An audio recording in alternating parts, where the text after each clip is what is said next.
Hello students, कैसे हैं आप सब लोग। मैं आप लोगों का मेंटर दोस्त एंड गाइड निमेश जैन हाजिर हूँ आप लोगों के सामने हमारी टॉप 30 एमसीक्यूज की सीरीज के नेक्स्ट वीडियो के साथ में। आज की इस वीडियो के अंदर मैं आप लोगों के साथ में डिस्कस करना चाहूँगा top 30 questions from the topics of forecasting, time series analysis, investment appraisal.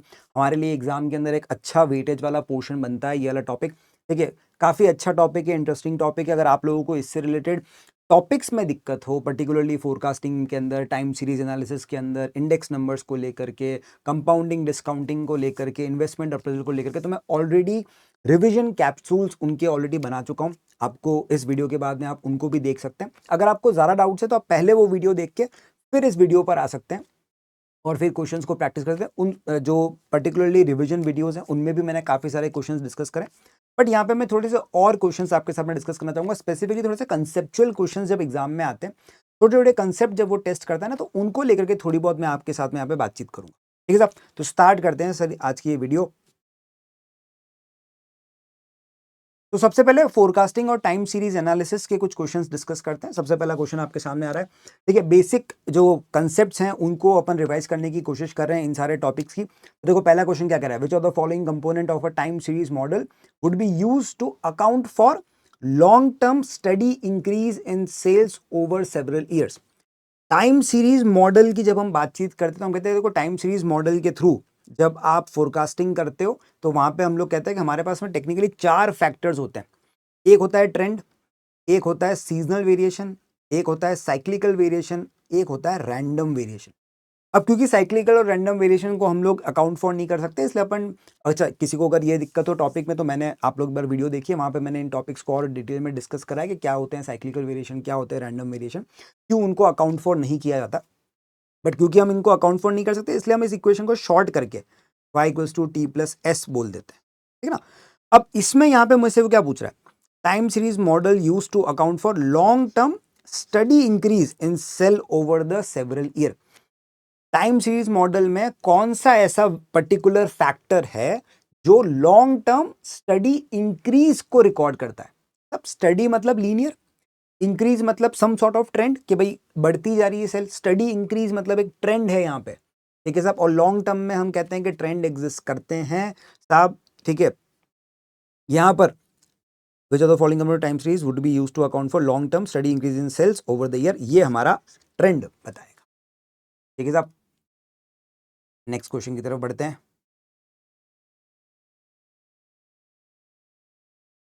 Which of the following describes the seasonal variation component of a time series? Seasonal variation की डेफिनेशन पूछी जा रही है सब आपसे। देखो सीजनल वेरिएशन हमारे शॉर्ट टू मिड टर्म वाले वेरिएशंस होते हैं और ये वो वेरिएशंस होते हैं जिनको हम अकाउंट फॉर कर सकते हैं, जो रिपीट होते हैं इन साइकिल्स, हम ये कह सकते हैं। तो long term underlying movement in data such as a steady growth, नहीं साहब, ए वाला तो ट्रेंड की बात कर रहे हैं। ठीक है, unpredictable non recurring factors that can not B forecasted, ये रैंडम वेरिएशन है। Predictable short term fluctuations that occur with in a 12 months period, yes साहब, ये हमारा सीजनल वेरिएशन होता है। टी जो है medium to long term variations patterns driven by economic cycle, ये इकोनॉमिक साइकिल वाले रिलेटेड जो भी फैक्टर्स होते हैं इनको साइक्लिकल वेरिएशंस कहा जाता है। तो फिर अपने लिए आंसर हो जाएगा सी साहब। Next question number 3, which component of a time series analysis is by its nature unpredictable and therefore not included when forecasting, when projecting a forecast? मैंने आपको भी बताया 4 फैक्टर है, trend plus seasonal variation plus cyclical variation plus random variation. इन दोनों को अपन account for नहीं कर सकते हैं, इस वजह से इक्वेशन हो जाती है ट्रेंड प्लस सीजनल वेरिएशन। अब बचे साइक्लिकल वेरिएशन और रैंडम वेरिएशन, तो इसका आंसर या तो साइक्लिकल हो सकता है या रैंडम हो सकता है। अब साइक्लिकल और रैंडम में भी क्या डिफरेंस है, देखो साइक्लिकल वेरिएशन जो है ना वो अनप्रिडिक्टेबल नहीं है, हमें पता है कि ऐसा होने वाला है, एग्जैक्टली कब होगा नहीं पता, बट इकोनॉमिक साइकिल पर, कंट्री के अंदर जो हम कहते हैं ना इन्फ्लेशन डिफ्लेशन की साइकिल होती है, बूम और रिसेशन की साइकिल होती है, मार्केट फोर्सेस वगैरह होते हैं, उन सब पे डिपेंड करता है, तो वो साइक्लिकल वेरिएशन होता है। बिल्कुल ही अगर अनप्रिडिक्टेबल है, जिसको मैं किसी भी तरीके से प्रिडिक्ट नहीं कर सकता, जैसे बिफोर कोविड किसी ने कोविड को प्रिडिक्ट नहीं करा था, तो कोविड एक रैंडम वेरिएशन की तरह हो गया। यहां पर हमारा आंसर हो जाएगा साहब रैंडम वेरिएशन। ठीक है, क्वेश्चन नंबर 4 देखो क्या कह रहा है। A time series model of sales volume has the following trend and seasonal variation. ठीक है, अब इसके लिए अपने को कैलकुलेशन करनी पड़ेगी। यहाँ पे ये पहला कैलकुलेशन वाला क्वेश्चन आ रहा है। ठीक है, तो हमने थ्योरेटिकल कंसेप्ट देख लिया, अब कैसे प्रैक्टिकल क्वेश्चंस आते हैं जब वो फोरकास्टिंग और टाइम सीरीज एनालिसिस के क्वेश्चंस को मिक्सअप करता है, तो कैसे आते हैं देखो। हमें बोल रखा है ट्रेंड निकालने के लिए इक्वेशन दे रखी है y is equals to 5000 plus 400x, तो इससे अपने को ट्रेंड मिलेगा। ठीक है, y क्या है, क्वार्टरली सेल्स की यूनिट है, और x है quarter number where the first quarter of 2009, ठीक है, जो क्वार्टर 70 उसका नंबर 17, अच्छा, एंड सेकंड क्वार्टर ऑफ 2009 का नंबर 18 है, क्वार्टर 18। तो क्वार्टर का नंबर चाहिए, तो देखो 2009 का जो क्वार्टर 1 है उसका नंबर 17 दे रखा है, क्वार्टर 2 का नंबर 18 दे रखा है अपने को, ये अपने को ध्यान रखना है, क्योंकि x की वैल्यू मैं पुट करूंगा तो मेरे पास में y की ट्रेंड की वैल्यू आएगी। फिर सीजनल वेरिएशन दे रखा है, फर्स्ट क्वार्टर का, सेकंड क्वार्टर का, थर्ड, फोर्थ, ठीक है। What would be the time series forecast of sales unit for the third quarter of 2010? मेरे से वो थर्ड क्वार्टर का फोरकास्ट पूछ रहा है 2010 का साहब, 2010 के थर्ड क्वार्टर की वैल्यू पूछ रहा है। तो देखो साहब, मुझे पता है जो सेकंड क्वार्टर 2009 का उसका नंबर 18 है, तो नेक्स्ट 19 जाएगा क्वार्टर 3, फिर 20। अच्छा, ये वाला क्वार्टर 3 मत लेना गलती से, अपने को 2010 का क्वार्टर 3 लेना है, 9 का क्वार्टर 3 नहीं लेना है। कितनी बार गलती से बच्चे यहाँ पे 19 भी ले लेते हैं, 19 मत ले लेना। 2009 का क्वार्टर 3 नहीं चाहिए, 2010 का क्वार्टर 3 चाहिए, तो और आगे बढ़ना पड़ेगा। अब 2009 कंप्लीट हुआ, 2010 का क्वार्टर 1 आया, 21, 2 आया, 22, आगे आया 23 है साहब। तो अपन वैल्यू निकाल लेते हैं यहाँ पे अपन, y is equals to 5000 plus 4000 into 20, 4000 into 23 plus 5000, ये आ गया मेरे पास में मेरा ट्रेंड 97 का, ये आपका ट्रेंड है। अब अपने को फोरकास्ट निकालना है। फोरकास्ट निकालने के लिए मैंने आपको बताया ट्रेंड प्लस सीजनल वेरिएशन। अब सीजनल वेरिएशन मुझे क्या दे रखा है, सीजनल वेरिएशन के लिए बोल रखा है फर्स्ट क्वार्टर का 3000 है, सेकंड का 1000 है, थर्ड का है -15,000। मुझे क्वार्टर 3 का ही आंसर चाहिए साहब, थर्ड क्वार्टर का चाहिए, तो मुझे सीजनल वेरिएशन भी थर्ड क्वार्टर का यूज करना पड़ेगा। तो थर्ड क्वार्टर का जब मैं क्वार्टर वेरिएशन निकालूंगा तो forecast will be equal to 97,000 -1500। Negative है तो माइनस हो जाएगा, पॉजिटिव होता तो ऐड होता। तो मेरा फोरकास्ट यहाँ पे हो जाएगा 97 माइनस 1500, 95,500, 95,500 मेरा बी है। यहाँ पे मेरे पास में मेरा आंसर 95,500। ठीक है साहब, जब भी इस तरह का क्वेश्चन दे रखा हो अपने को बस x की वैल्यू निकालनी है, x क्या है उससे अपने पास में इक्वेशन से वैल्यू आएगी। ठीक है, वो वैल्यू इसने बोल दिया कि ट्रेंड है, तो ठीक है, जो आंसर आया वो मेरा ट्रेंड मैंने माना। अब ट्रेंड के अंदर मैं सीजनल वेरिएशन एडजस्ट करूंगा तो मेरे पास में फोरकास्ट आता है, तो सीजनल वेरिएशन का फैक्टर लिया और उसके हिसाब से फोरकास्ट निकाला। एक क्वेश्चन और देखो, a company sales trend T is given by T is equals to 1000 plus 50x where x is the quarter, तो x तो क्वार्टर नंबर है। Company uses multiplicative model. साहब मल्टीप्लिकेटिव मॉडल में जब आपको अगर आंसर निकालना होता है तो हम कहते हैं y इज इक्वल्स टू जो भी ट्रेंड है आपका इनटू सीजनल वेरिएशन का फैक्टर। ये सीजनल वेरिएशन जो है ना, यहाँ पे अपने को चाहिए सीजनल वेरिएशन का फैक्टर। ठीक है, मुझे बोल रखा है seasonal variation for quarter 1 is -20%, तो मुझे परसेंटेज में दे रखा है, मुझे परसेंटेज को फैक्टर में कन्वर्ट करना पड़ेगा। मैंने क्लास में बताया हुआ था किसी भी सीजनल वेरिएशन के परसेंटेज को फैक्टर में कन्वर्ट करना हो तो 1 प्लस माइनस जो भी परसेंटेज दे रखा है, तो यहाँ पे 1 माइनस कर देंगे 20%, तो ये हो जाएगा 0.80, तो ये मेरा फैक्टर आ गया। तो मुझे ट्रेंड मिल जाए, ट्रेंड को मैं इस फैक्टर से मल्टीप्लाई करूंगा तो मेरे पास में फोरकास्ट आ जाएगा। अब मुझे वो पूछ के रहा है सेल्स फोरकास्ट चाहिए फॉर क्वार्टर 1 ऑफ 2000x8, जहां पे क्वार्टर जो x है that quarter is x equals to 5, तो x की वैल्यू 5 लेके चलनी है। ठीक है साहब, अब अपन ट्रेंड निकाल सकते हैं 1000 प्लस 50 इंटू 5, यहां से ट्रेंड आ जाएगा 1250। अब मुझे फोरकास्ट चाहिए तो ट्रेंड इंटू एस के नाम पे 1250 इंटू 0.80,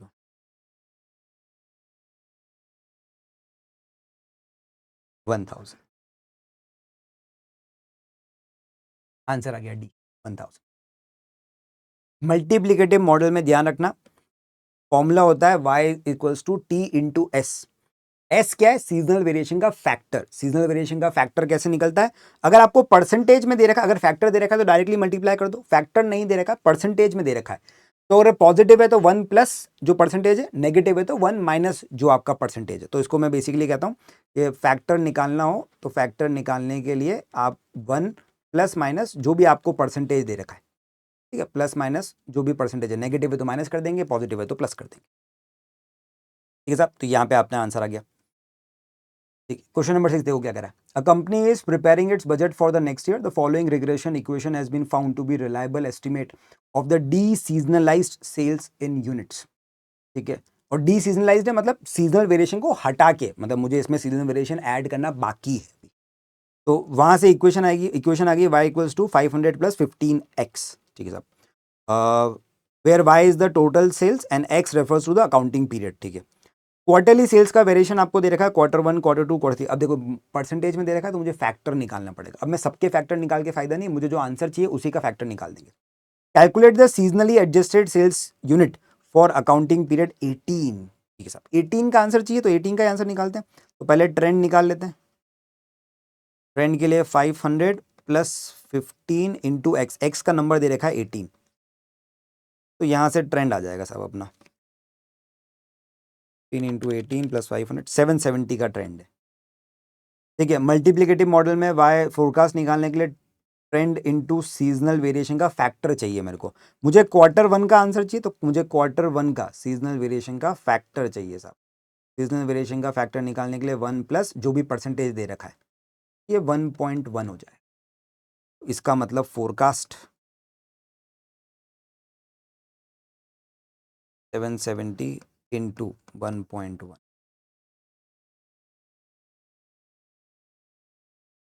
$846 आंसर। ठीक है साहब, तो हमने यहाँ पे सबसे पहले हमारे लिए जो भी पर्टिकुलर ट्रेंड वगैरह दे रखा है वो निकालते हैं और उसके हिसाब से उसको सीजनल वेरिएशन एडजस्ट करते हैं। दो तरीके होते हैं, एक एडिटिव, एक मल्टीप्लिकेटिव। एडिटिव में सीधा प्लस माइनस जो दे रखा है वैसे, मल्टीप्लिकेटिव के अंदर आप फैक्टर निकाल के फैक्टर से मल्टीप्लाई कर देते हो। ठीक है साहब। हाँ, एक तरीका और भी होता है, कुछ बच्चों को थोड़ा सा जो जिनको मैथमेटिक्स वगैरह थोड़ी ज़्यादा समझ में आती है वो ये भी कह सकते हैं कि सर मैं यहाँ पे फैक्टर नहीं भी निकालूं तो मेरे को पता है प्लस 10% का सीजनल वेरिएशन का फैक्टर है, तो मैं 770 में प्लस 10% करूंगा तो भी ये आंसर आएगा। तो मैं बोलूंगा यस सर, वो भी आ सकता है, बिल्कुल सही आंसर है आपका। तो 770 प्लस 10% क्योंकि पॉजिटिव का है तो मैं करूंगा तो वो भी 847 ही आता है। तो आप डायरेक्टली वैसे भी कर सकते हैं, बट क्योंकि कुछ बच्चों को फॉर्मूले याद होते हैं तो फॉर्मूला तो ये है साहब, टी इंटू एस। तो अब वो जो मल्टीप्लाई वाला फॉर्मूला जिन्होंने याद कर रखा है उनको ये याद करना पड़ेगा कि मुझे फैक्टर से मल्टीप्लाई करना पड़ता है। ठीक है, जिन लोगों को थोड़ा सा लॉजिक से समझ में आती है मैथमेटिक्स और ऐसी चीजें, तो वो ये भी सोच सकते हैं कि सर वेरिएशन कह रहा है कि 10% ज्यादा सेल होगी फॉर्म ट्रेंड, तो ट्रेंड है 770, तो उसमें मैं 10% ऐड करूंगा तो भी मेरा आंसर आ जाएगा। वो आपके ऊपर चॉइस है, आप जैसे चाहें वैसे निकाल सकते हैं। हाँ जी, क्वेश्चन नंबर 7 देखो क्या कह रहा है। The sales trend for a product was 5000 units, actual sales 6000 हुई है। यूजिंग मल्टीप्लिकेटिव मॉडल आपको सीजनल वेरिएशन का फैक्टर निकालना है। तो देखो ट्रेंड दे रखा है, एक्चुअल वैल्यू दे रखी है, ट्रेंड अपन कहते हैं सीजनल वेरिएशन का फैक्टर निकालने के लिए देखो, क्योंकि वाई निकालने का फॉर्मूला होता है टी इंटू एस, और सीजनल वेरिएशन का अगर फैक्टर निकालना हो इस फॉर्मूले से तो मैं कह सकता हूं वाई डिवाइड बाई टी। ठीक है, एक्चुअल सेल दे रखी है 6000 की, ट्रेंड दे रखा है 5000 का, तो वाई है 6000, जो मुझे निकालनी होती है वैल्यू, ठीक है, वो मेरे लिए वाई होता है। तो मेरे को सेल की वैल्यू निकालने का फोरकास्ट करने की कोशिश करनी है, सेल की वैल्यू दे रखी है तो वो मेरा वाई है, ट्रेंड मुझे दे रखा है 5000, यहां से मेरा सीजनल वेरिएशन का फैक्टर आ जाएगा सीधा 1.2 ए, सीजनल वेरिएशन का फैक्टर। ठीक है, question number 8, within time series analysis which two of the following are concerned with long term fluctuations in variables, which two of the following are concerned with long term fluctuations। अब यहां पे थोड़ा सा इन्होंने change करने की कोशिश करी क्वेश्चन को। ठीक है, आपको पूछा जा रहा है कि भाई इनमें से कौन से दो ऐसी फैक्टर्स हैं जो मूवमेंट या फ्लक्चुएशन बताते हैं। एक या तो मूवमेंट बताता है, एक या तो फ्लक्चुएशन बताता है, बट कौन सा वाला चाहिए? लॉन्ग टर्म चाहिए। तो मुझे ढूंढना है इन चारों में से कौन सा फैक्टर है जो या तो लॉन्ग टर्म मूवमेंट बताए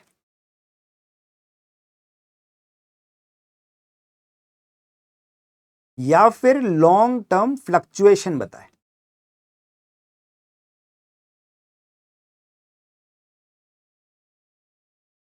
अब इतना पता है कि सीजनल वेरिएशन तो नहीं है, क्योंकि सीजनल वेरिएशन शॉर्ट टर्म होता है। रैंडम नहीं हो सकता, क्योंकि रैंडम तो पता ही नहीं है ना, हमें पता ही नहीं, अनप्रिडिक्टेबल होता है। तो दो ही बचे अपने पास में, साइक्लिकल वेरिएशन जो लॉन्ग टर्म फ्लक्चुएशन बताएगा, और ट्रेंड जो हमारे को लॉन्ग टर्म मूवमेंट बताएगा। तो आंसर हो जाएगा बी एंड डी। दो बताने थे, बी एंड डी हो जाएंगे। ये अपने को लॉन्ग टर्म का मूवमेंट बता देगा, और साइक्लिकल वेरिएशन जो है वो लॉन्ग टर्म के फ्लक्चुएशंस बता देता है। ठीक है साहब। क्वेश्चन नंबर 9 देखो क्या कह रहा है। Consider business with the following actual results in year 1। आपको सेल दे रखी है, क्वार्टर दे रखा है, ईयर के हिसाब से quarter 1 2 3 4, actual sale, trend, additive variation दे रखा है, मल्टीप्लिकेटिव वेरिएशन दे रखा है। आपको मल्टीप्लिकेटिव मॉडल को यूज करके फोरकास्ट करनी है sale in each of the quarter for year 2। तो दो तरीके हैं साहब। मल्टीप्लिकेटिव मॉडल कहता है y is equals to T into S. ठीक है, तो s निकालने के लिए परसेंटेज दे रखा है, परसेंटेज में 1 प्लस करोगे तो फैक्टर आ जाएगा आपके पास में। तो या तो ये कर लो, या आपके पास में ट्रेंड है और आपको पता है कि ये पॉजिटिव 8.33% है, तो सीधा प्लस 8.33% कर दो कैलकुलेटर पे, इधर प्लस 14.29% कर दो, इधर माइनस 12.50% कर दो, इधर माइनस 5.56% कर दो। दोनों में से जो आपको ठीक लगे। अगर आप फैक्टर्स के थ्रू करना चाहते हो तो सीजनल वेरिएशन के पहले आपको निकालने पड़ेंगे फैक्टर्स। इसका फैक्टर आएगा 1.0833, इसका आएगा 1.1429 सेकंड वाले का,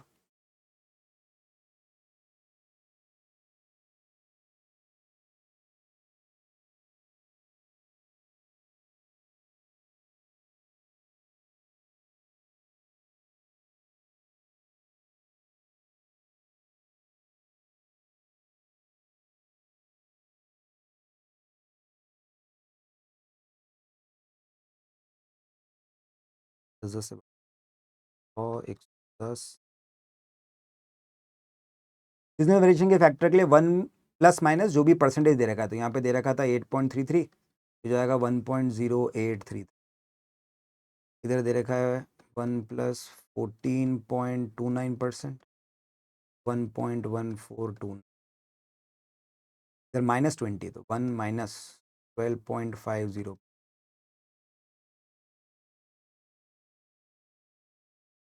0.875, और इधर है माइनस 5.56, 1 माइनस 5.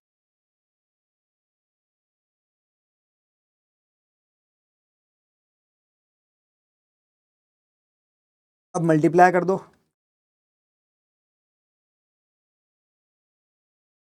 आंसर आ जाएंगे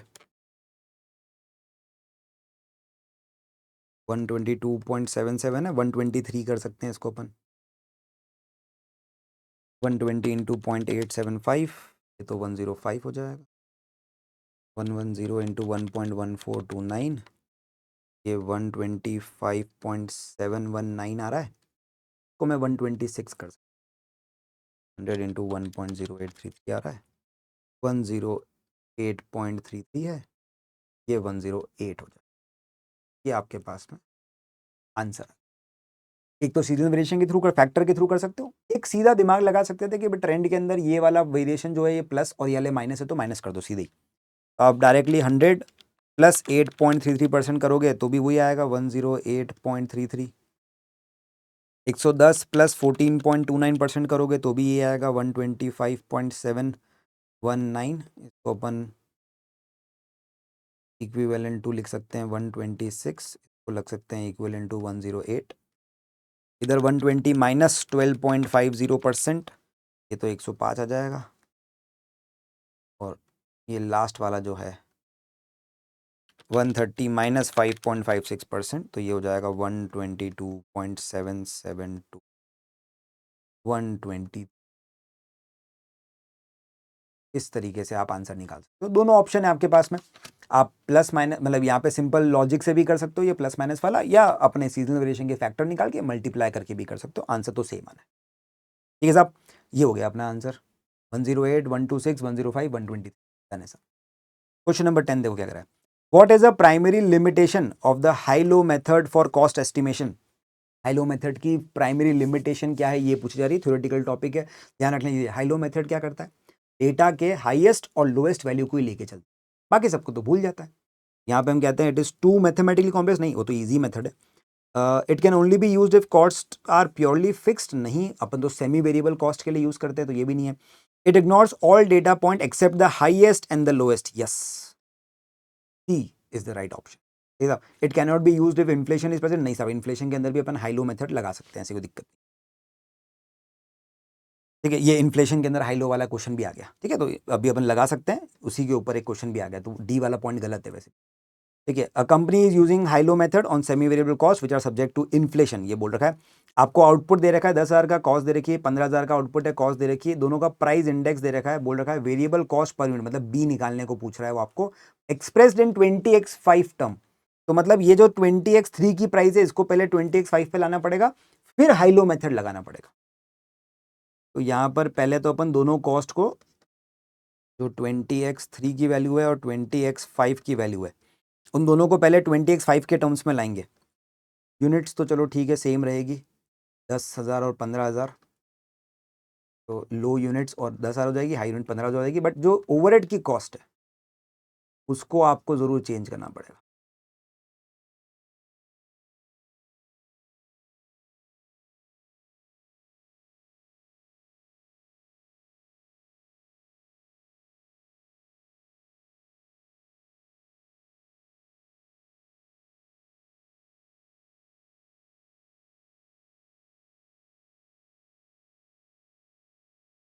अभी ओवरहेड है 60-60, अच्छा दोनों 60 है।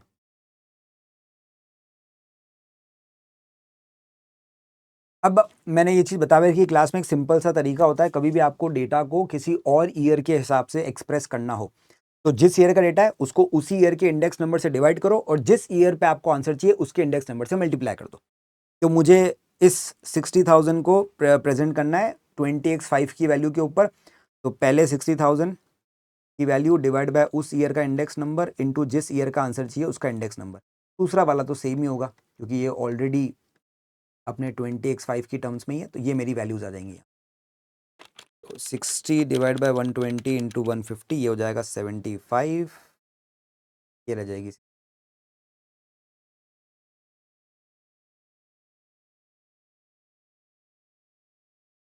दोनों 6।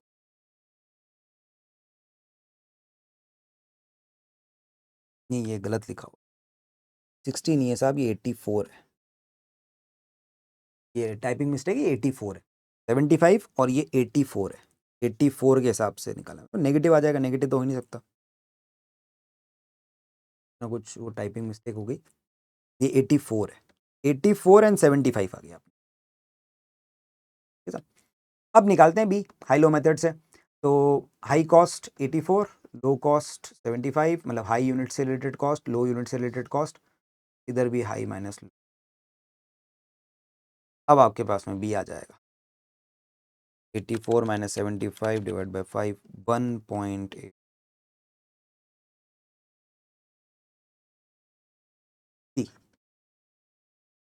सही आंसर। हाँ ये गड़बड़ हो गई, 60 की जगह वो 60 दो बार टाइप हो गया, 60 और सेकेंड वाला 84 है। ठीक है ना, तो हमने पहले फर्स्ट वाले 60 को, वो 20x3 की प्राइस में था, उसको 20x5 में कन्वर्ट करा। कन्वर्ट करने का बहुत सिंपल सा तरीका है, मैंने आपको पहले भी क्लास में भी बहुत बार बताया। जो वैल्यू आपको दे रखी है उसको उसी ईयर के इंडेक्स नंबर से डिवाइड करो, मल्टीप्लाई कर दो उस ईयर के इंडेक्स नंबर से जिसका आपको आंसर चाहिए हो। ठीक है ना, तो कभी भी ऐसे बेस को कन्वर्ट वगैरह करना हो, किसी वैल्यू में चेंज करना हो, तो जिस ईयर का फैक्टर है नंबर, जो ईयर का अमाउंट है उसको उसी ईयर के इंडेक्स नंबर से डिवाइड करो, और जिस भी ईयर पे आपको एक्सप्रेस करना है या जिस भी ईयर का आपको आंसर चाहिए उसके इंडेक्स नंबर से मल्टीप्लाई कर दो। ठीक है साहब। क्वेश्चन नंबर 12 देखो क्या कह रहा है। 3 years ago a raw material cost $20 per kg with a relevant price index was 100। अभी प्राइस इंडेक्स है 140, आपको बेस्ट एस्टिमेट लगाना है करंट कॉस्ट पर केजी का। बहुत सिंपल, देखो वही सेम चीज आ गई लॉजिक, आपको जिस ईयर की वैल्यू है उस ईयर के इंडेक्स नंबर से डिवाइड करना है, और जिस ईयर में आपको आंसर चाहिए उससे मल्टीप्लाई करना है।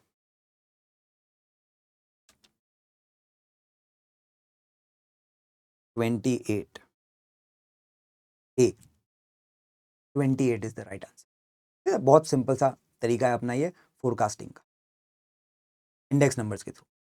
ठीक है, अब हमारे से क्वेश्चन है, company uses two raw material, a last pairs price index is being calculated for 20x6 using 20x5 as base year। आपको लास्ट पेयर्स का इंडेक्स निकालना, लास्ट पेयर्स आप जो है वो बेस ईयर के तरफ थे, वो कहते थे कि भाई अगर आपको क्वांटिटी और प्राइस का कॉमन इंडेक्स निकालना हो तो आप बेस क्वांटिटी का लेके चलो, ठीक है। तो लास्ट पेयर्स इंडेक्स का फॉर्मूला हो जाता है अपना P N into Q zero divide by summation P zero into Q zero. तो अब मुझे ये दोनों कैलकुलेट करने हैं और उसके बाद में डिवाइड करके लास्ट पेयर्स का इंडेक्स आ जाएगा। मटेरियल ए की प्राइस दे रखी है, क्वांटिटी दे रखी है 20x5 की, 20x6 की भी आपको दे रखी है, बी की भी प्राइस क्वांटिटी सब कुछ दे रखा है, ठीक है साहब। ये आपका पी एन, ये आपका पी जीरो, ये आपका क्यू जीरो। बस अब वैल्यू मल्टीप्लाई करके और अपने को आंसर निकालना।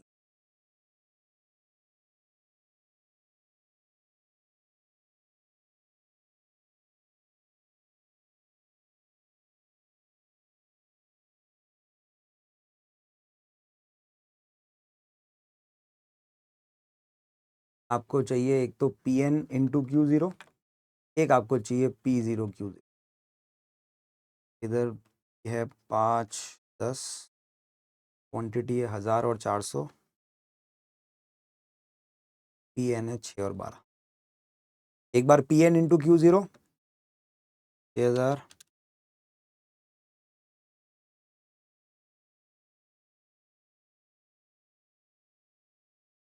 4800,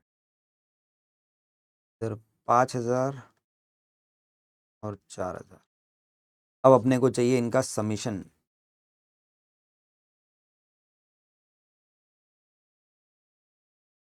10,800, 9,000।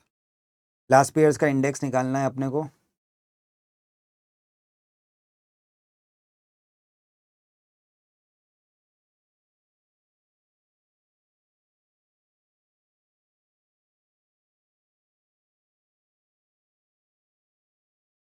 जीरो 10800 डिवाइड बाय 9000 क्या हो जाएगा साहब ये? 10800 डिवाइड बाय 9, 1.20 हो रहा है, तो 120 इंटू 100 करेंगे इंडेक्स नंबर में कन्वर्ट करने के लिए। तो इसको अपन इंटू 100 करके 120 ए 120 इज द राइट आंसर, ठीक है साहब। सिंपल ध्यान रखना है। लास्ट पेयर साहब ने ये कहा था, देखो इंडेक्स नंबर निकालने का फॉर्मूला बहुत सिंपल होता है, अभी भूल जाओ ना तो इसका भी एक तरीका मैंने क्लास में भी बता रखा है आपको याद करने का। भाई देखो इंडेक्स नंबर निकालने का तरीका तो सिंपल है, P N upon P zero. Simple index निकालने का तो फॉर्मूला होता है P N upon P zero. अब मुझे क्योंकि वेटेड इंडेक्स नंबर निकालना है तो मैं क्वांटिटी से मल्टीप्लाई करना चाहूंगा, तो दोनों तरफ क्वांटिटी इंटू क्वांटिटी करेंगे। अब यही झगड़ा होता है कि क्वांटिटी किस ईयर के लिए, 0 ईयर के लिए है या करंट ईयर के लिए। तो हम यहाँ पे बोलते हैं कि साहब एक है लास्ट पेयर साहब, एक है पाशे साहब। देखो एबीसीडी के अंदर लास्ट पेयर्स का नाम पहले आएगा क्रोनोलॉजिकल ऑर्डर में, तो ये 0 ईयर वाला है, और पाशे का नाम पी पे आएगा, वो बाद में आएगा, तो ये करंट ईयर वाला है, ये बाद वाला है, ठीक है साहब।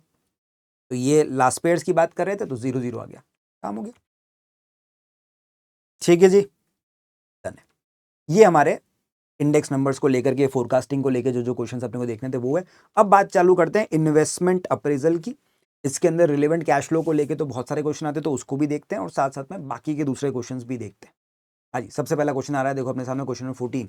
अ company is considering a new project, last year it spend $50,000 on a market research. Last year आप $50,000 ऑलरेडी खर्च कर चुके हो on a market research to determine the project's potential, ठीक है। The project will require 2,000 of new $2 lakh of new machinery. What is the relevant cost of market research for the project appraisal? हम बोलेंगे साहब देखो मार्केट रिसर्च आप last year करवा चुके हो, ये कॉस्ट संक है यार, लास्ट ईयर हो चुकी है, आप स्पेंड कर चुके होते तो संक कॉस्ट है, ऑलरेडी खर्चा हो चुका है, तो ये खर्चा अब मेरे लिए रिलेवेंट नहीं है। रिलेवेंट कॉस्ट कौन कौन सी होती है साहब? हम कहते हैं रिलेवेंट कॉस्ट के लिए, कोई भी रिलेवेंट कॉस्ट हो तो 3 क्राइटेरिया मीट करने होते हैं उसको। पहला, इट शुड बी कैश। दूसरा, it should be future. And तीसरा, इट शुड बी इंक्रीमेंटल और additional.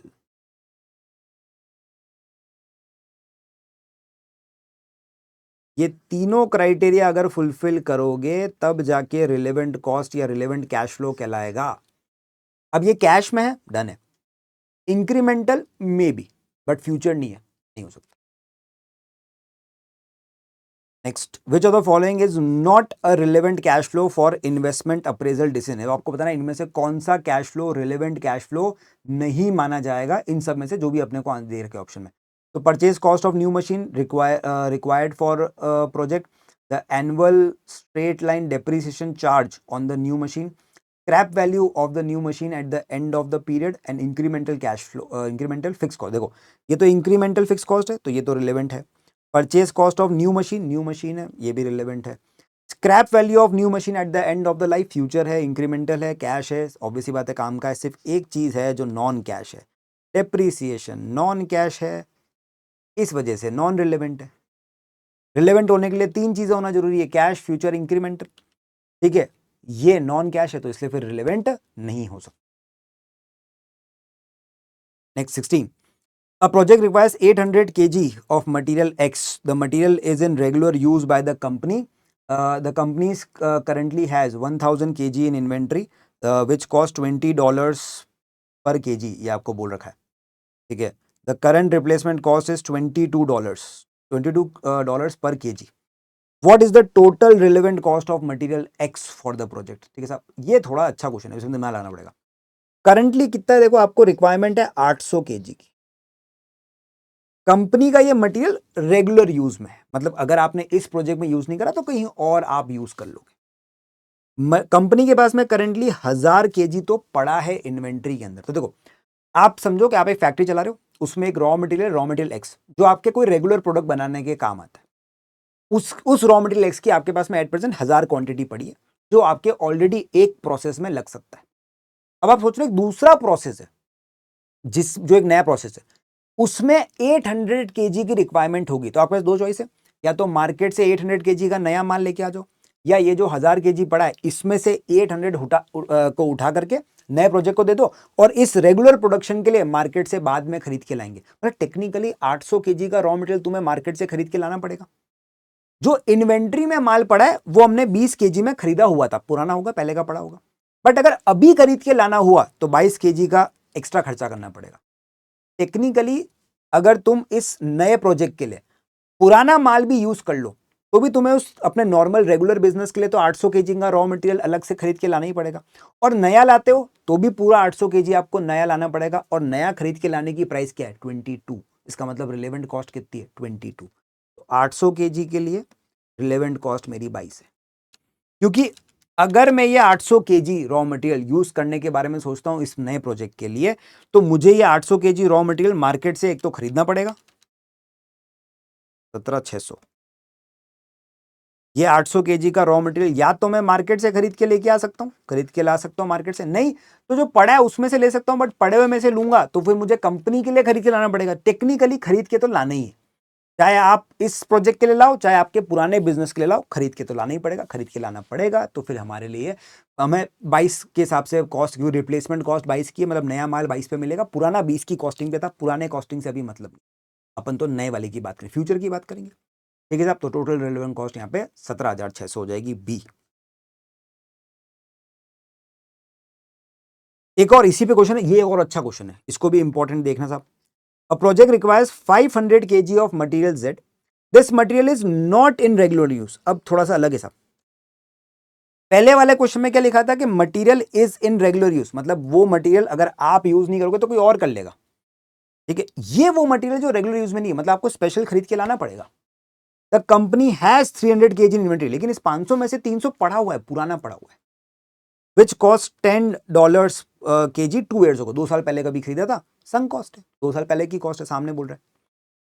This 300 kg has no other use and would cost $5 per kg to dispose of। मतलब अगर कुछ नहीं करा तो इस रॉ मटेरियल को डिस्पोज करने के लिए 5 का खर्चा करना पड़ेगा। तो डिस्पोजल कॉस्ट है मेरी एट प्रेजेंट, अगर मैं कुछ नहीं करता हूं तो इस रॉ मटेरियल को डिस्पोज करने का भी जो खर्चा है वो भी तो मुझे बियर करना ही पड़ेगा। 300 इंटू 5 के हिसाब से 1500 का खर्चा तो मुझे डिस्पोजल कॉस्ट में बियर करना ही करना है, अगर मैंने यूज नहीं लिया तो। अगर मैं यूज ले लेता हूं, अगर मैं ये 300 केजी को इस मटेरियल जेड को नए प्रोजेक्ट में यूज ले लेता हूं तो मुझे डिस्पोजल नहीं करना पड़ेगा।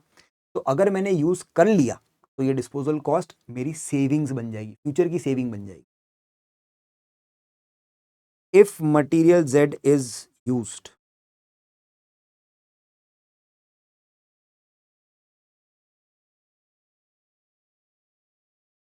for project,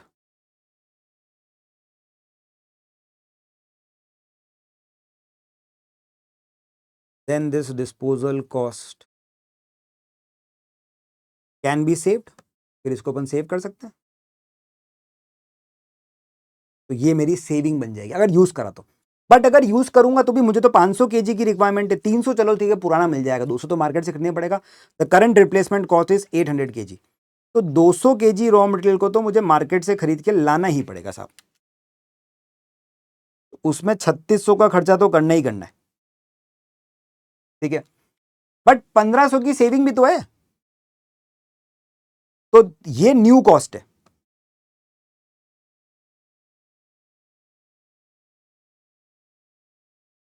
ये न्यू मटेरियल की परचेज कॉस्ट है 200 केजी की, ठीक है ना। तो उसमें 3600 रुपए का खर्चा होगा, बट 1500 रुपए की सेविंग भी तो हो जाएगी। अगर मैंने पुराना मटेरियल यूज करा तो उसको डिस्पोज नहीं करना पड़ेगा, डिस्पोज नहीं करना पड़ेगा तो सेविंग हो जाएगी। तो फिर नेट रिलेवेंट कॉस्ट कितनी आएगी?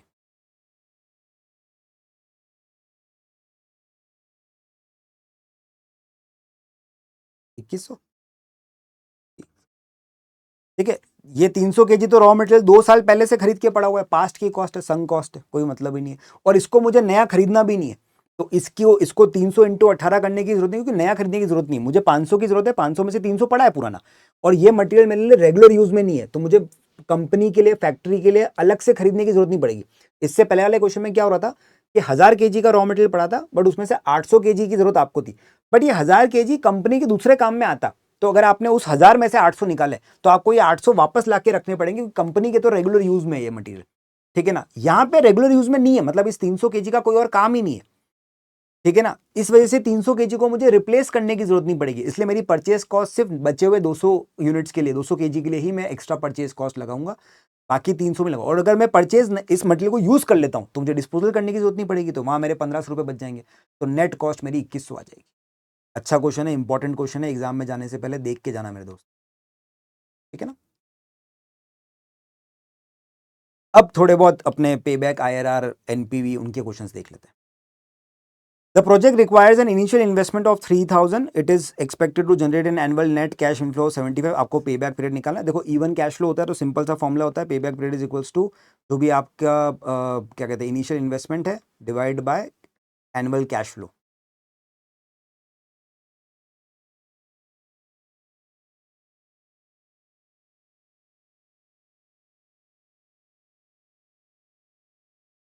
Three lakh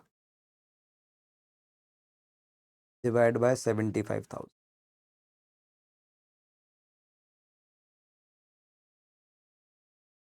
4 years, B is the right answer, ठीक है साहब।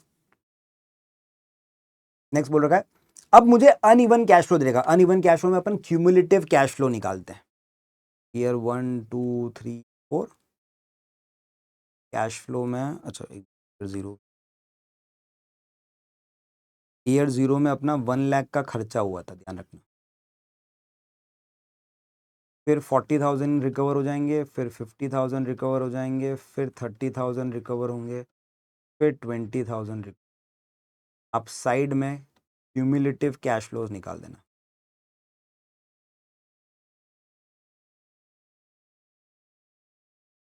इधर 0 ईयर में तो 1 लाख का खर्चा है, फर्स्ट ईयर में 40 कमा लोगे तो 60,000 कमाने बचेंगे, फिर 50 कमा लोगे मतलब 10 कमाने बचेंगे। अब 10 कमाने की जरूरत थी, 30 कमा लिया आपने, तो आंसर 2 पॉइंट समथिंग है। अब ये पॉइंट कैसे निकालते हैं इसका भी मैंने आपको तरीका बता रखा है, जितने कमाने बाकी थे डिवाइड बाय जितने कमा लिए पूरे ईयर में, 0.33 हो जाएगा ये। तो 0.33 को 2 में ऐड कर दो तो आंसर हो गया 2.33, ठीक है ना। पे back period uneven cash flow के केस में क्यूमुलेटिव कैश फ्लोज कैलकुलेट करते हैं, तो मेरे को पता पड़ा कि साहब क्यूमुलेटिव कैश फ्लो में यहाँ मेरे को 10,000 कमाने बच रहे हैं सेकंड ईयर के एंड पे, बट थर्ड ईयर में 30 कमा लिए, तो यहाँ तो 20,000 का पॉजिटिव फिगर आ जाएगा, ठीक है। इसका मतलब जो मेरा पे बैक है वो सेकंड ईयर और थर्ड ईयर के बीच में कहीं है, तो अब वो सेकंड थर्ड ईयर के बीच में, तो 2 पॉइंट समथिंग मंथ्स या ईयर लग रहा है उसमें। अब वो पॉइंट वाला आंसर कैसे निकाले, तो सिंपल सा है, थर्ड ईयर सेकंड ईयर के अंदर जितना कमाया, उसके बाद में थर्ड ईयर जब स्टार्ट हो रहा है उसमें कितना कमाना बच रहा था, डिवाइड बाय थर्ड ईयर में कितना कमाया, 10,000 कमाना बच रहा था, मैंने कमा लिया 30,000, तो 10 डिवाइड बाय 30, तो 1/3 मतलब 33.033 हो जाएगा ये आंसर। तो 2 ईयर्स प्लस 0.33, तो 2.33 ईयर्स मेरा आंसर है। ठीक है साहब। अच्छा, इसको मंथ्स में कन्वर्ट करना हो तो मल्टीप्लाई बाय 12, 0.33 को मल्टीप्लाई बाय 12 करना, तो वो 2 ईयर्स एंड 4 मंथ्स हो जाएगा। कभी भी पॉइंट को अगर ईयर में कन्वर्ट करना हो, वो आंसर पूछ रहा हूँ मंथ्स में, 2 ईयर्स एंड व्हाट मंथ्स, तो जो पॉइंट में आंसर आ रहा है ये वाला, इसको मल्टीप्लाई बाय 12 कर देना, उससे मंथ्स में कन्वर्ट हो जाएगा। Next, a company is investing $150,000 in machine with a 5-year life and no scrap value. Project is expected to generate an annual accounting profit of 10,000 after deducting straight line depreciation. साहब ये गलती कर दी, हम यहाँ पे कभी भी एनुअल अकाउंटिंग प्रॉफिट लेके नहीं चलते, हम लेके चलते हैं कैश फ्लो। कैश फ्लो निकालना पड़ेगा मुझे वापस से। अब प्रॉफिट ले रखा है आफ्टर स्ट्रेट लाइन डेप्रिसिएशन, तो मुझे कैश फ्लो निकालने के लिए नॉन कैश खर्चे मतलब डेप्रिसिएशन को ऐड बैक करना पड़ेगा। तो मेरे को यहाँ पे सबसे पहले तो एनुअल अकाउंटिंग प्रॉफिट को कन्वर्ट करना पड़ेगा एनुअल कैश फ्लो में।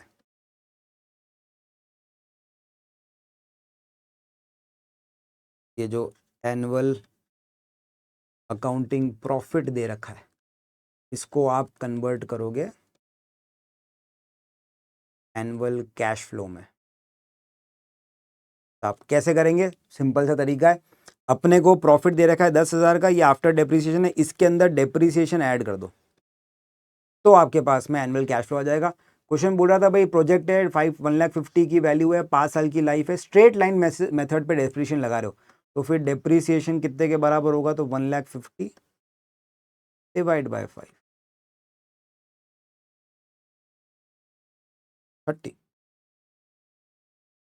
30 को ऐड कर दो,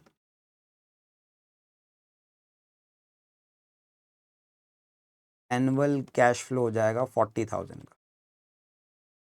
अब तो बस सिंपल आंसर हो जाएगा, पे बैक पीरियड निकालने के लिए initial investment divide by annual cash.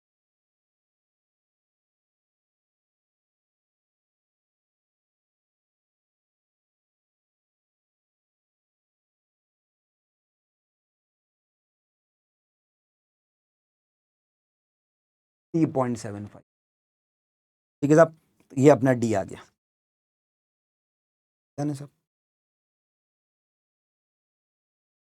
21 क्या कहते, देखो, asset cost 2 lakh and will have a scrap value of 20,000 after 5 year, it will generate an average annual profit of 30,000। अब देखो प्रॉफिट एवरेज है, आपको ARR निकालनी है बेस्ड ऑन एवरेज इन्वेस्टमेंट, पहले मेरे को निकालनी पड़ेगी एवरेज इन्वेस्टमेंट। एवरेज इन्वेस्टमेंट निकालने के लिए अपन बोलते हैं initial investment plus scrap value divide by 2 lakh plus 20,000 divide by 2, तो 1,10,000 आया। अब ARR निकालनी है, तो फिर आपके पास में जो एवरेज एनुअल प्रॉफिट है,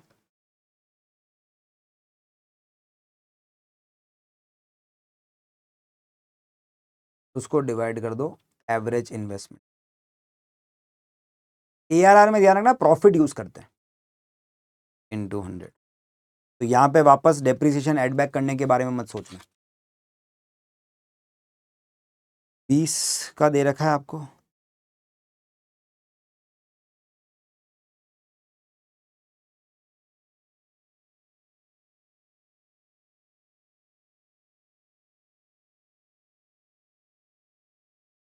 सॉरी 20 नहीं 30 है, 20,000 की तो स्क्रैप वैल्यू है, प्रॉफिट 30 दे रखा है ना, प्रॉफिट 30 है, 20,000 स्क्रैप वैल्यू है। 30 डिवाइड बाई 1,10,000 इंटू 100, 27.2727 आ रहा है। तो इसके नियरेस्ट देख लो आंसर क्या आ रहा है अपने पास में, अपने पास में बी ऑप्शन है 27.3। ठीक है सब। तो ये एवरेज इन्वेस्टमेंट बोल रखा है, तो अपन यहाँ पे initial investment plus scrap value divide by 2 करेंगे, उससे एनुअल एवरेज इन्वेस्टमेंट आ जाएगी। उसमें फिर अपने फॉर्मूला ARR का सिंपल सा है, इसमें प्रॉफिट लेना होता है। ARR इकलौता ऐसा इन्वेस्टमेंट अप्रेजल का मेथड है जहाँ पे आप प्रॉफिट लेके चलते हो, ना कि कैश फ्लो। बाकी सारे मेथड्स में आपको कैश फ्लो चाहिए होता है, एक लौता है जहाँ पे अपन यहाँ पे कैश फ्लो की जगह पर प्रॉफिट्स लेके चलते हैं। ठीक है साहब, जाने जी, आगे बढ़ जाते हैं। अब थोड़े से और मेथड्स करते हैं इसके अंदर, एनपीवी आईआरआर के बारे में बातचीत करते हैं थोड़ी सी। ये पूछ रहा है what is the definition of a projects NPV. अब कभी कभी ना ये ऐसे बहुत छोटे छोटे क्वेश्चन आते हैं एग्जाम में, कंसेप्चुअल क्वेश्चन है, लगता है हाँ सर ये कौन रिवाइज करेगा। अब जब एग्जाम में ऐसा आता है ना तो तुम गलती कर जाते हो, और फर्स्ट ही पॉइंट ऐसा है जिसमें गलती कर जाओगे। क्या बोल रहा है, total cash inflow minus total cash outflow. बच्चा बिना देखे हाँ करके हाँ यही तो करते हैं अपन, कैश इनफ्लो में से कैश आउटफ्लो माइनस करते हैं, ए मार्क कर देता है क्योंकि वो सबसे पहले जानबूझ के ए लिखता है। लेकिन भाई साहब गलती कर रहे हो, एनपीवी में क्या चाहिए, प्रेजेंट वैल्यू चाहिए। सही माना, कैश इनफ्लो कैश आउटफ्लो दोनों को अपन एडजस्ट करते हैं, लेकिन किस बेसिस पे, प्रेजेंट वैल्यू के बेसिस पे। तो फर्स्ट आंसर नहीं है। Average annual profit divide by initial investment, साहब ये वाला फॉर्मूला अपना एआरआर का है। Sum of present value of future cash flows minus initial investment, C सही है, ए नहीं है। ठीक है, और it take the time it takes for discounted cash flows to equal to initial investment, ये पे बैक पीरियड का फॉर्मूला है अपना, तो और डिस्काउंटेड पे बैक का, क्योंकि डिस्काउंटेड कैश फ्लो की बात। ध्यान रखना, ए में बच्चे गलती करते हैं, चुपचाप पढ़ते हैं ऐसा, हाँ total cash inflow minus total cash outflow, A पढ़ा टक आगे बढ़ गए, चलो बोनस, उनको लगता है वो मजा आ गया, बोनस है। गलती हो गई, बोनस था बट गलती अपने से हुई, अपन पढ़ ही नहीं पाए क्वेश्चन। एक बार थोड़ा सा हल्का सा 1 सेकंड दो क्वेश्चन को, कितनी बार जरूरी नहीं है फर्स्ट ऑप्शन जो सही लग रहा है वो सही लगे, बाकी के 3 ऑप्शन भी देख लिया करो। Next, a project requires an investment of $50,000. It will generate 16,000 per year for 4 years. The cost of capital is 8%. 4 year annuity factor आपको दे रखा है। अच्छा नहीं भी दे रखा हो तो अपन टेबल में से देख के निकाल सकते थे, वैसे तो काफी सारे क्वेश्चन में दे रखा होता है, बट नहीं दे रखा हो तो आप टेबल में से देख के एन्युटी फैक्टर निकाल सकते हो। एन्युटी फैक्टर इसलिए ले सकते हैं क्योंकि यहाँ पे इवन कैश फ्लो है, एनपीवी निकालनी है इवन कैश फ्लो के हिसाब से, तो हम कहते हैं आपको present value of cash inflow चाहिए।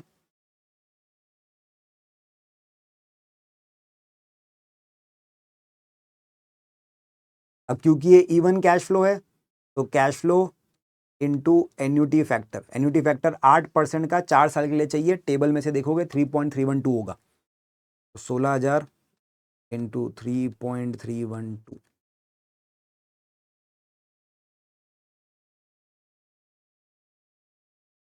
ये हो जाएगा 52292।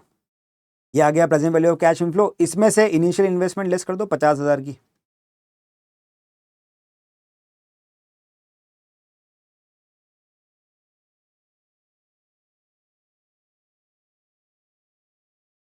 ये आ गई एनपी 229। ठीक है साहब, क्वेश्चन नंबर 24 क्या कर देखो, a project requires an investment of 80,000, cash inflows are year 1 year 2 year 3 का दे रखा है, कॉस्ट ऑफ कैपिटल दे देखिए। अब आपको डिस्काउंटिंग फैक्टर ऑब्वियसली, मैं क्योंकि यहाँ पे टेबल ओपन नहीं करता हूँ इसलिए मैंने लिखे हुए हैं, बट अपन टेबल में से 12% के डिस्काउंटिंग फैक्टर देखेंगे, इन सारे कैश फ्लोज के निकालेंगे प्रेजेंट वैल्यू, उसको इनिशियल इन्वेस्टमेंट में से लेस करेंगे, हमारे पास में एनपीवी आ जाएगी।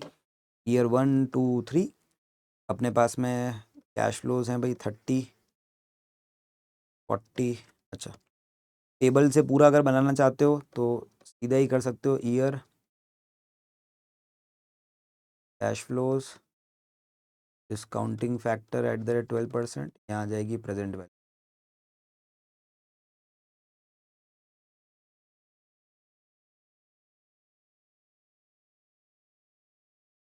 80,000 का इनिशियल इन्वेस्टमेंट है, इस 0 ईयर पे डिस्काउंटिंग फैक्टर 1 होता है तो उसकी प्रेजेंट वैल्यू भी 80,000 हो जाएगी।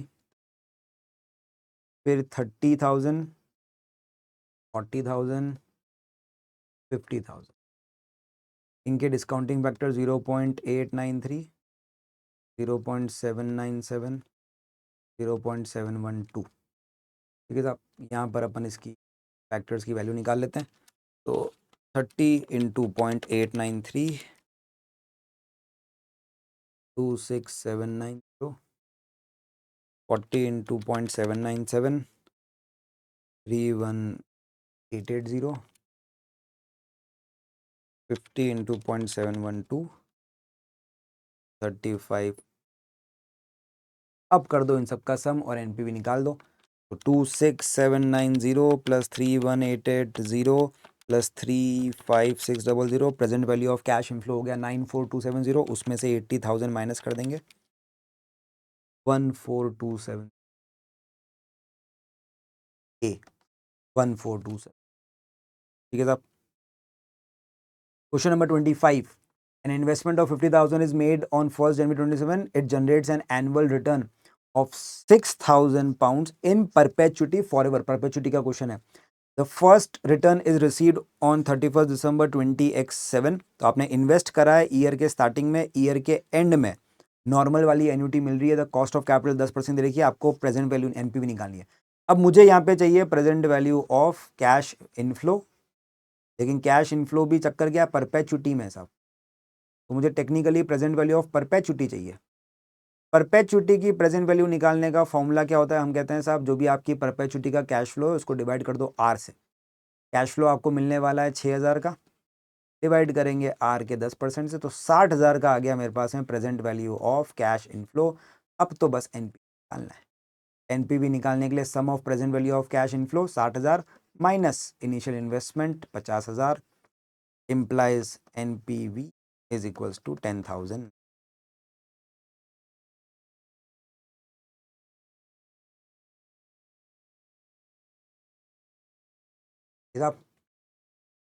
ये आपने प्रेजेंट वैल्यू की परपेचुटी की प्रेजेंट वैल्यू निकालने का फॉर्मूला बस ध्यान रखना, cash flow divide by R. ठीक है sir.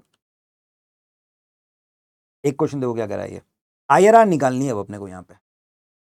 N education society is considering the implementation of a CCTV, close circuit television. CCTV का फुल फॉर्म होता है, जिनको नहीं पता उनके लिए।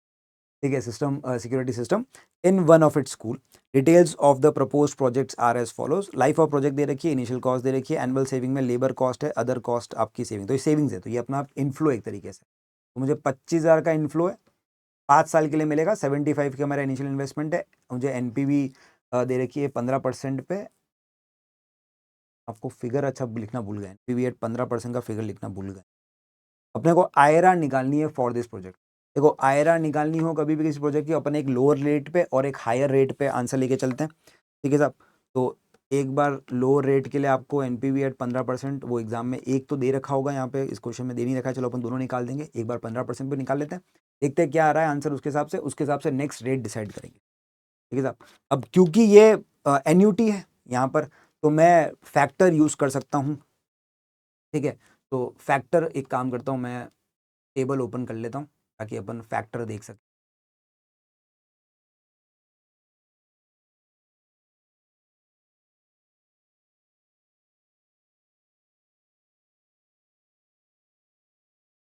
ये रही एन्युटी की टेबल, ये रही अपनी प्रेजेंट वैल्यू की टेबल। फैक्टर्स अपन एग्जाम में यहाँ से देख के निकाल सकते हैं, एग्जाम के अंदर भी। ठीक है साहब। क्वेश्चन क्या कह रहा है अपने को, देखो क्वेश्चन में यहाँ पे अपने पास में एनुअल सेविंग है, बराबर की सेविंग है, 5 साल का टाइम पीरियड है, एन्युटी दे रखी है। एन्युटी दे रखी है तो एन्युटी के हिसाब से आंसर निकालते हैं। एन्युटी का 5 साल का 15% का फैक्टर देख लेते हैं सीधा, वहाँ से आंसर आ जाएगा।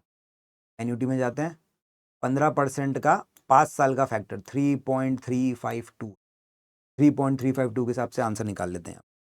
एनपीवी एट 15% में present value of cash inflow, cash inflow into annuity factor से आ जाएगा। कैश फ्लो अपने पास में है 25,000 का, और एन्युटी फैक्टर अभी अपने का 3.352, 0.35।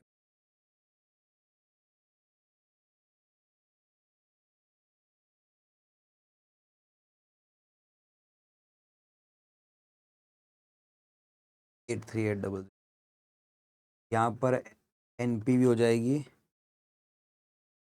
83,800 माइनस इन्वेस्टमेंट है 75 की।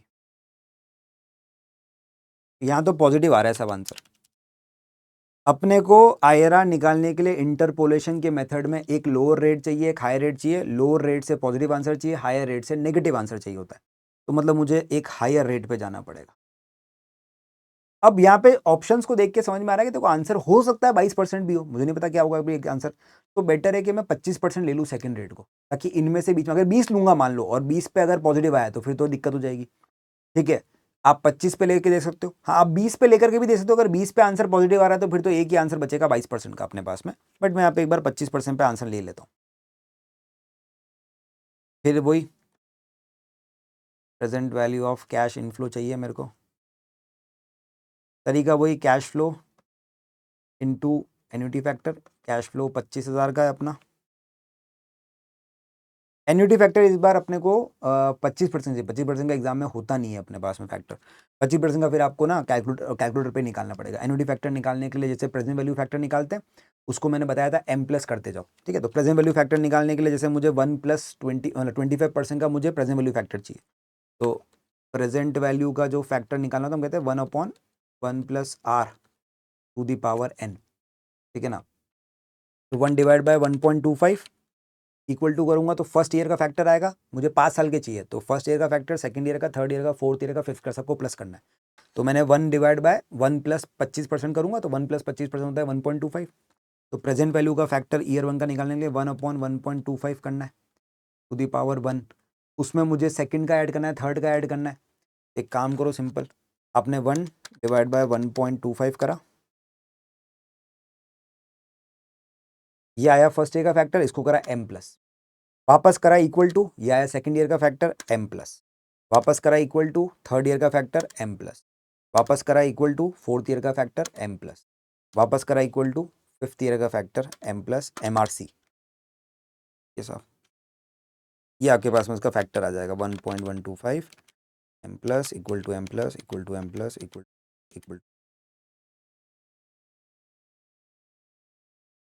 0.6,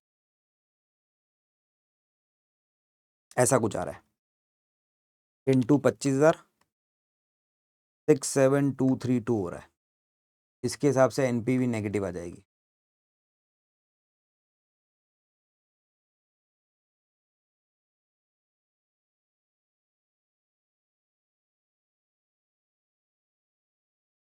सेवन सेवन सिक्स नेगेटिव। एक आ गया पॉजिटिव, एक आ गया नेगेटिव। अब मैं इंटरपोलेशन का फॉर्मूला लगा सकता हूँ।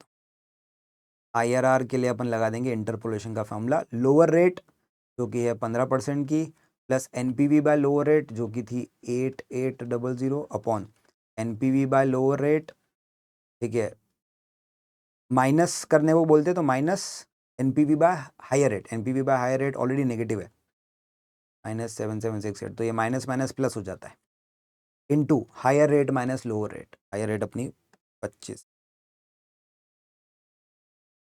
इसको अब सॉल्व कर लो, तो 8800 प्लस 7768 प्लस 8800 से डिवाइड कर दो, 10, 15 प्लस 5.3114 समथिंग आएगा, ये 20.3114% अपना आंसर आ रहा है।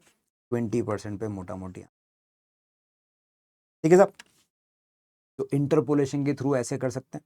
एक और तरीका होता है, अगर इंटरपोलेशन के थ्रू नहीं करना है तो आप एक और तरीके से आंसर निकाल सकते हो, ठीक है। तो इसको करने का एक तरीका और है, शॉर्टकट तरीका। जिन लोगों को लॉन्ग मेथड आता है वो लॉन्ग से कर सकते हैं, जिनको शॉर्टकट समझ में आता है वो शॉर्टकट से भी कर सकते हैं।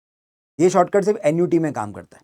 हम यहाँ पे कहते हैं आप एक काम करो यार, आप एक एन्युटी का फैक्टर ही निकाल लो। आपको इनिशियल इन्वेस्टमेंट पता है 70,000 की, आपको कैश इनफ्लोज भी पता है 5 साल के, मैंने कहा 25। तो एक काम करो, आप एन्युटी फैक्टर निकाल दो, जिसके लिए हम कहते हैं initial investment divide by cash flow. 75,000 divide by cash flow 25,000, ये आएगा एग्जैक्टली। अब टेबल में 5 साल के लिए, जो 5 साल की ईयर की लाइन होती है, उसमें सर्च करो 3 का फैक्टर कहां पे आ रहा है। मैं गया टेबल में, ठीक है, ये 5 ईयर की लाइन है, इसमें देखो 3 के नियरेस्ट कहां पे आ रहा है आंसर, 2.991 आ रहा है मेरे पास में। उससे पहले आ रहा है 3.508। फिफ्थ ईयर के केस में और कहीं पर भी 3 के नियरेस्ट आंसर होगा ही नहीं, ठीक है, क्योंकि इसके ऊपर तो 5 ईयर में आंसर 4 की लाइन में चल रहे हैं। मेरे को तो 3 चाहिए या 3 के नियरेस्ट चाहिए, तो 3 के नियरेस्ट 2 वैल्यू है। इन दोनों में भी ज्यादा पास में कौन सा है भाई, ये तो 0.58 ज्यादा है और ये तो 0.009 कम है ना सिर्फ, तो ये तो ऑलमोस्ट 3 ही है, बात खत्म। आपको एन्युटी फैक्टर नियरेस्ट मिला 3 के, वो आया 20%, आपकी रेट 20% है।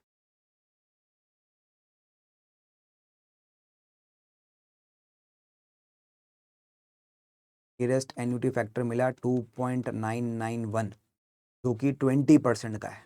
तो हमारी IRR भी 20% डायरेक्टली अपन यहाँ से फिर IRR निकाल सकते हैं। IRR एग्जैक्ट नहीं है ये, ऑब्वियसली बात है, अपनी एग्जैक्ट तो नहीं है ये, बट इक्विवेलेंट टू 20% है। अब इसके आसपास का जो फिगर दिखे आपको ऑप्शंस में, उसको सेलेक्ट कर लो, ठीक है ना। तो यहाँ पे क्योंकि ऑप्शंस थे तो मैं ये वाला मेथड लगा सकता था। अगर मुझे ब्लैंक होता तो फिर मैं ऑब्वियसली ये नहीं कर सकता हूँ, वहाँ मुझे इंटरपोलेशन से ही काम चलाना पड़ेगा। बट ऑप्शंस दे रखे हो तो आप शॉर्टकट लगा सकते हो। तो मैंने दोनों मेथड बता दिए। जिन लोगों को लॉन्ग मेथड से आता है वो लॉन्ग मेथड ट्राई कर सकते हैं, जिनको शॉर्ट से आता है वो शॉर्ट से कर सकते हैं, ठीक है साहब। एक क्वेश्चन और देखो, एग्जाम्पल 27। अब यहाँ तो सामने दिख रहा है एनपीवी दे रखी है लोअर रेट पे, एनपीवी दे रखी है हायर रेट पे, IRR लगाना है, इंटरपोलेशन का फॉर्मूला ही लगेगा। IRR के लिए इंटरपोलेशन का फॉर्मूला लगाएंगे, lower rate plus NPV by lower rate upon NPV by lower rate minus NPV by higher rate into lower minus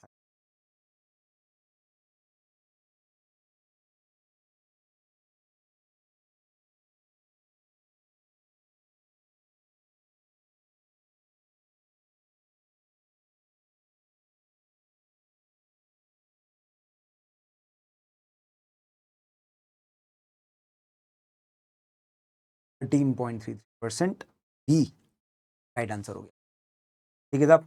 तो इस तरीके से अपने को अगर एनपीवी निकालनी है, मैंने आपको दोनों बता दिया, शॉर्ट बता दिया एन्युटी का, और लॉन्ग मेथड तो अपना है ही है। दोनों में से जो आपको एग्जाम में आए वो आप ट्राई कर सकते हैं। एक क्वेश्चन ये और है अपने को, अब इस बार यहाँ पे डिस्काउंटेड पे बैक पीरियड निकालने को बोला है। सेम तरीका होता है जैसे अपन पे बैक निकालते हैं, अगर अनइवन कैश फ्लो है तो क्यूमुलेटिव तरीके से निकालना है, बस पहले डिस्काउंट कर लो अपने कैश फ्लोज को, फिर क्यूमुलेटिव का आंसर निकाल लो। तो ईयर 1 2 3 तो कैश फ्लो डिस्काउंटिंग फैक्टर लेके चलने 10% पे ना, 10% के डिस्काउंटिंग फैक्टर अपन अपनी टेबल में से ले सकते हैं। कैश फ्लो बोल रखे हैं 60 30 40 20,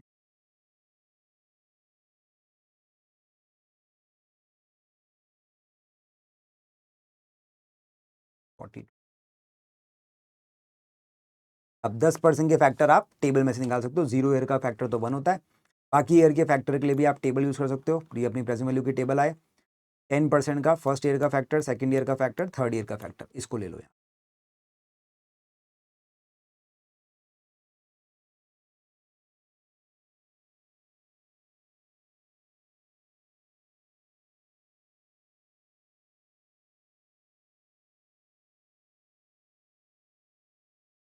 मल्टीप्लाई करके प्रेजेंट वैल्यू निकाल दो।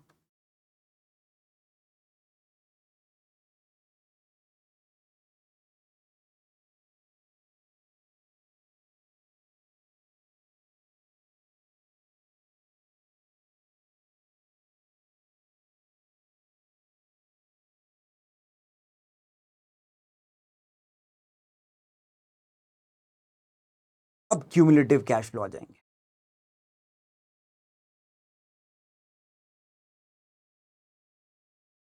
0 ईयर पे तो 60,000 का खर्चा हुआ, सेकेंड ईयर में 60 में से 27270 रिकवर हो गए, तो अब 32730 और रिकवर करने बचे। थर्ड ईयर में मैंने लगभग पूरे ही रिकवर कर लिए। यहाँ पे 310 पॉजिटिव बच गया। आंसर जो है वो 1 पॉइंट समथिंग है। पॉइंट का निकालने का तरीका मैंने आपको बता ही दिया, जो कमाना बाकी था डिवाइड बाय उस ईयर में कितना कमा लिया, इससे पॉइंट आ जाएगा आपके पास में।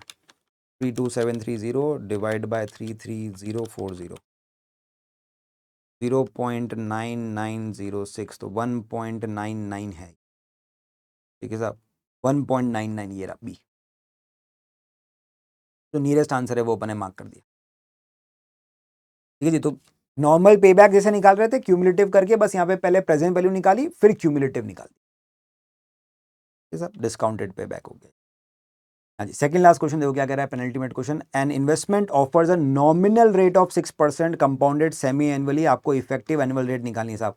इफेक्टिव एनुअल रेट निकालने का मैं सिंपल सा फॉर्मूला आपको मैंने क्लास में बता रखा है, ठीक है। आपको जो भी पर्टिकुलर वैल्यू दे रखी है तो 1+R divide by C into N into C -1 कर देना, और इंटू 100 क्योंकि रेट चाहिए। तो यहाँ पे अपने को 6% की नॉमिनल रेट दे रखी है, कंपाउंडेड सेमी एनुअली बोल रखा है। ठीक है साहब, तो 1 + 6% डिवाइड बाय 2, क्योंकि सेमी एनुअली है तो कंपाउंडिंग पीरियड ईयर में 2 होंगे, इनटू 1 साल का निकालना है तो 1 ईयर, और लेकिन 1 साल में 2 बार मिलेगा तो 1 × 2 -1 × 100। यहाँ से इफेक्टिव रेट आ जाएगी, तो 1 + 3% हो जाएगा, 6 डिवाइड बाय 2 3, 1.3% इन पावर 2 है तो इंटू इक्वल इंटू 1.03 वापस कर देंगे, और -1 × 100, 6.09 आंसर। इफेक्टिव इंटरेस्ट रेट का ये फॉर्मूला आपको ध्यान में रखना है, 1 + R divide by C to the power n × C। अब कभी कभी क्या होता है, वो R बाय C का ही वैल्यू दे देता है, जैसे वो यहाँ पे बोल सकता था कि nominal rate, half yearly nominal rate is 3%, तो उसने ऑलरेडी R बाय C का आंसर आपको दे रखा है, तो उसका जरूर आपको ध्यान रखना होता है। एग्जाम में R का दे रखा है क्वेश्चन, मतलब पूरे एनुअल रेट दे रखी है, या ऑलरेडी उसको कंपाउंडिंग के हिसाब से डिवाइड करके मुझे बता रखा है। बाकी तो फिर ये फॉर्मूले में आप एन वैल्यू पुट करो, आपको हमेशा आंसर मिल जाए। ठीक है, इफेक्टिव एनुअल रेट जिन लोगों को नहीं पता, लेक्चर्स वगैरह देख सकते हैं, मैंने इसके रिकॉर्डेड लेक्चर में भी अच्छे समझाया कि जो इवन आपका जो कैप्सूल है रिवीजन वाला यूट्यूब पे फ्री, उसमें भी आप देख सकते हैं। जो इफेक्टिव एनुअल रेट है वो टेक्निकली आपकी एक्चुअल इनकम बताने की कोशिश करता है कि भाई अगर आपने 6% पे जो बैंक आपको सेमी एनुअली इंटरेस्ट ऑफर कर रहा है, तो आप अगर उसको उससे एफडी कराते हो तो आपकी नेट इनकम कितनी होगी। तो नेट इनकम यहाँ पे 6% नहीं होगी, 6% थोड़ी ज्यादा होगी, क्योंकि फर्स्ट टाइम आपको 6% का हाफ ईयर के हिसाब से इंटरेस्ट मिलेगा, सेकेंड टाइम जो प्रिंसिपल है उस पर भी इंटरेस्ट मिलेगा, प्लस वो जो फर्स्ट हाफ ईयर का इंटरेस्ट था उस पर भी इंटरेस्ट कमाओगे, तो नेट इनकम जो है वो 6% थोड़ी ज्यादा आती है। तो वो कितनी ज्यादा है वो निकालने के लिए अपन कोशिश करें, तो हमारे को नेट इनकम 6.09% निकल ये साहब। और जैसे जैसे कंपाउंडिंग बढ़ती है वैसे वैसे इफेक्टिव रेट भी बढ़ती है। हाँ जी, लास्ट क्वेश्चन देखो क्या कह रहा है। A company is evaluating 2 mutually exclusive projects. Exclusive projects का मतलब इनका आपस में कोई लिंक नहीं है, एक को सिलेक्ट करने पर दूसरे को छोड़ना पड़ता है। The companies cost of capital is 10%। आपको बताना है किस प्रोजेक्ट को चूज करना है। एनपीवी, आईआरआर, पेबैक तीनों दे रखे हैं। अब एनपीवी के पॉइंट ऑफ व्यू से तो बीटा लिमिटेड का एनपीवी सबसे ज्यादा है, तो बीटा को सेलेक्ट कर देना चाहिए। आईआरआर के केस में हम कहते हैं कि भाई आईआरआर जितनी ज्यादा उतनी बेटर है, बट आईआरआर को कॉस्ट ऑफ कैपिटल से कंपेयर किया जाता है।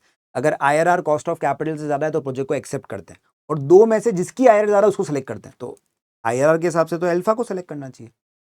और पेबैक पीरियड के हिसाब से देखो तो कहते हैं मिनिमम पेबैक पीरियड को सेलेक्ट करो, उस हिसाब से बीटा का मिनिमम पेबैक पीरियड है।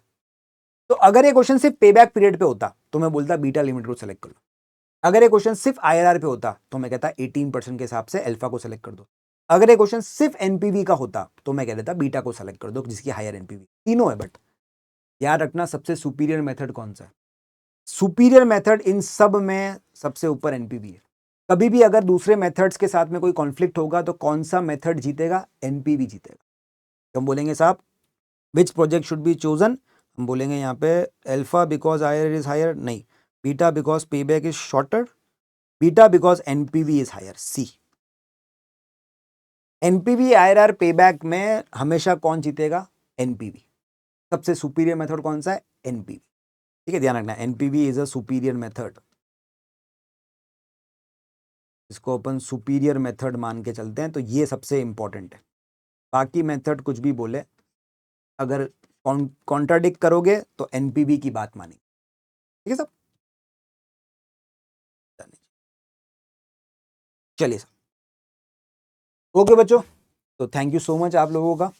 ठीक है, इस टॉप 30 एमसीक्यू सीरीज के अंदर हमने हमारे फोरकास्टिंग, इंडेक्स नंबर्स और हमारे इन्वेस्टमेंट रिप्रेजेंट को लेके टॉप कंसेप्चुअल क्वेश्चंस को हमने देखने की कोशिश करी। इन क्वेश्चंस को आप अपने हिसाब से एक बार ट्राई कीजिए। कैप्सूल वीडियो में भी हमने क्वेश्चन डिस्कस करेंगे, उनको ट्राई कीजिए। क्लास में तो अपन ने ढेर सारे क्वेश्चंस कर ही रखे हैं। डीपीपीज वगैरह जो मिलती हैं उनमें भी ढेर सारे क्वेश्चन से प्रैक्टिस करने के लिए, तो अगर आपने इन सारे क्वेश्चन को प्रैक्टिस कर लिया सारे रिसोर्सेज को यूज़ करते हुए, फिर आपके पास में स्टडी हब और जो दूसरी बुक्स वगैरह हैं वो सब भी हैं, पीडब्ल्यू की बुक भी है। अगर आपने इतने सारी प्रैक्टिस कर ली है ना तो दोस्त, तो फिर आपको सक्सेस पक्का मिलेगी। ठीक है साहब, चलिए तो आज की इस वीडियो को यहीं पे एंड करते हैं। नेक्स्ट कैप्सूल सीरीज में आपसे फिर आगे मुलाकात होगी। Thank you so much.